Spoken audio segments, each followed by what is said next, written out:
त्यो बमले यो तारै चुडेछ है। यो हाम्रो हतियार हो, त्यो छोपेको। नमस्कार दर्शकबिन, यहाँलाई धेरै धेरै स्वागत छ विमल चेम्जोङ ब्लग्समा। आज एउटा एक्सक्लुसिभ भिडियो लिएर उपस्थित भएको छु।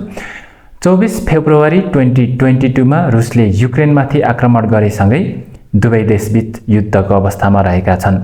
युद्ध भएको केही समय पश्चात रुसी सरकारले अन्य देशका नागरिकलाई समेत रुसी सैनिक सेवामा सामेल हुन पाउने नियम लागू गरेसँगै पढाइको सिलसिलामा रुस पुगेका केही नेपाली युवाहरूले उतैबाट रुसी सैनिक सेवामा दरखास्त दिए र रुसी सैनिक सेवामा सामेल भए। उनीहरूले आफूहरू रुसी सेना भएको रुसी सेनाको पोसाकमै भिडियोहरू सामाजिक सञ्जालमा पोस्ट गरेसँगै संसारभरि छरिएर रहेका नेपाली युवाहरूको ध्यानलाई आकर्षित गरेको थियो। यो सँगै रोजगारीको सिलसिलामा गल्फ लगायत अन्य देशमा पुगेका केही नेपाली युवाहरू उतैबाट रुस पुगे र रुसी सैनिक सेवामा सामेल भए। उनीहरूले पनि आफूहरू रुसी सेना भएको भिडियोहरू सामाजिक सञ्जालमा पोस्ट गर्ने, टिकटक लाइभमा बस्ने जस्ता कार्यले नेपालमा रहेका नेपाली युवाहरूको ध्यानलाई समेत आकर्षित गर्यो र सोही भिडियोहरूलाई आधार मान्दै हजारौंको सङ्ख्यामा नेपालबाट रुस पुगे र रुसी सैनिक सेवामा सामेल भए। उनीहरूले पनि आफूहरू रुसी सेना भएको रुसी सेनाको पोसाकमै भिडियोहरू सामाजिक सञ्जालमा पोस्ट गरे। सोही भिडियोहरूलाई आधार मान्दै नेपालबाट हजारौंको सङ्ख्यामा रुस पुगे र रुसी सैनिक सेवामा सामेल भए। उनीहरूलाई केही समयको ट्रेनिङ पश्चात युद्धग्रस्त क्षेत्र युक्रेनतर्फ लग्यो र युद्धमा होमियो। युद्धमा होमिएका कतिपय युवाहरूको ज्यान समेत गयो भने कतिपय युवाहरू घायल अवस्थामा रहेका छन् भने कतिपय युवाहरू सकुशल अवस्थामा पनि रहेका छन्। तिनै हजारौं युवाहरूमध्ये एकजना दिपन लिम्बू जो युक्रेनको बाख्मुटमा ड्युटी गरिरहेका छन्। उनले आफूले ड्युटी गर्ने स्थान यसरी देखाएका छन्। हेरौँ उनको यो भिडियोलाई केही छिन्। हामी जहिले पनि यहाँ ड्युटी गर्न आउँछौँ, प्रत्येक दिन 6 घन्टा यो खाली जग्गामा बस्छौँ। तर हामी यत्रो दिन अस्ति आएको 2-3 दिन अगाडि हामीलाई यहाँ हाम्रो जिनी चिके भन्ने यहाँ सुधारेका थियौँ। तर पनि हामी बममा परिएन, भाग्यले बचायो, भगवानले। ठ्याक्कै 2-3 दिन अगाडि, अहिले भन्दा 2-3 दिन जति भयो होला, हामी यहाँ आएको 2 महिना भयो। 2 महिना हामी यहाँ ड्युटीमा बस्दै केही भएन। ठ्याक्कै हिजोस्ति चाहिँ यहीँ रसियनहरू यो के भेलाउन आउँछ सामानहरू, आउँदाखेरि ठ्याक्कै यो तार यहाँ फालेछ उनीहरूले। गाडी यहाँ राखेर तार फाल्दाखेरि ठ्याक्कै यहाँ बम रहेछ।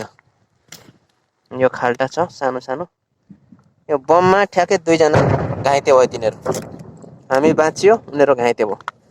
अझै यो तारलाई सेभ गरेछ, यो बमले यो तारै चुडेछ है। यो तार नभएको यिनीहरूको अझै खुट्टै चुडिन्थ्यो। तारले जो सेभ भयो, तार चाहिँ उनीहरूले अब सामान के लानु धेरै हो भनेर गाडीबाट निकालेर ख्याप्दै फालेको। तारको प्रेसले गर्दाखेरि बम ब्ल्याङ्गै ब्लास्ट भएर 2 जना गम्भीर घाइते भयो। फेरि हाम्रो चाहिँ यहाँ यो बम पड्केको वरिपरि नै हिँडिरहन्छौँ। त्यहाँ पनि कति पुग्यो, तर हामी बाँचियो त्यो दिन। हाम्रो पोस्ट चाहिँ यहीँ त हो, यहीँ बस्छौँ हामी डेली। हामी बसेकोदेखि नजिकै त्यस्तो भयो। हामीलाई चाहिँ मागले बचायो, त्यो खुसी लाग्छ। ठ्याक्कै हो, यो हाम्रो हतियार हो, त्यो छोपेको भित्र।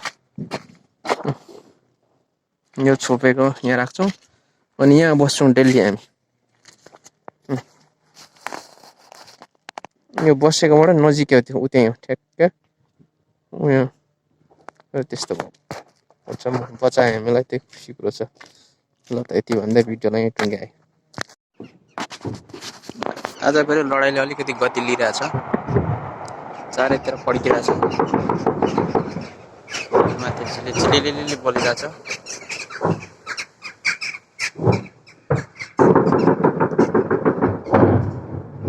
अलिकति आज फेरि रसियाबाट युक्रेनतिर हान्ने क्रम बढिरहेछ चारैतिरबाट।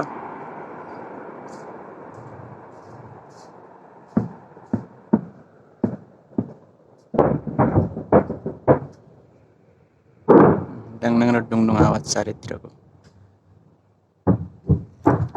रकेट प्रहार भइरहेछ युक्रेनलाई आज फेरि दबाब बढिरहेछ आजदेखि फेरि केही दिन कहिलेसम्मको लागि हो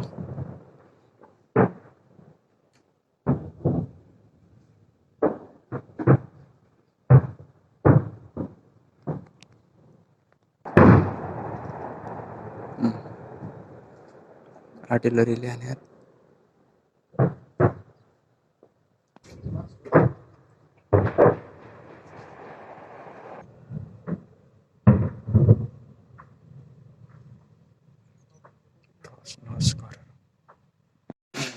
बागमतको लडाइँले मानवदेखि घरदेखि यस्तो रुख धरिकमा छर्रा छ अझैसम्म छर्रा चाहिँ छर्रा एउटा अडिया छ बमको छर्रा मिसिनमा गहिरो गाडिएर छ यस्तो छर्रा धेरै छ रुखमा यहाँ पनि एउटा छर्रा छ म निकाल्ने कोसिस गर्छु त ए छर्रा निस्के छर्रा रुखमा धरिक छर्रा चाहिँ छर्राको टुक्राहरू जति पनि दागहरू छ त्यो छर्राको दागै रुखमा लागेको छर्राको दाग यहाँ पनि एउटा छर्रा छ यहाँ हेर्नुहोस्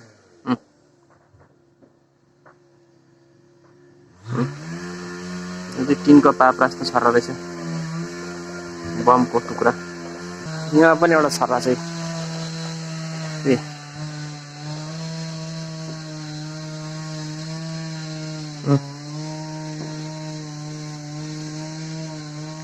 टुक्रा टुक्री कच्चा कच्चा अब म अलिकति सुटिङको भिडियो गर्दैछु यहाँ पापाले मलाई भिडियो खिचिदिनुहुन्छ उहाँले पापाले है पापाले मलाई फेरि चाहिँ म यहाँ सुट गर्दैछु पर त्यो घरलाई गर्छु त्यो घरको माथि सिरानकोलाई लाग्छ लाग्दैन ओके पापा okay ready ready ready ready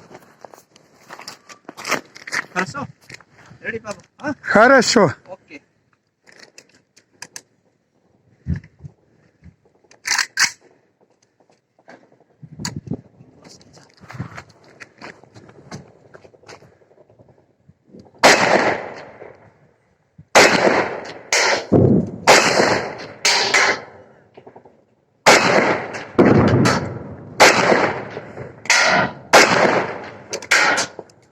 Pros, Papa, pros.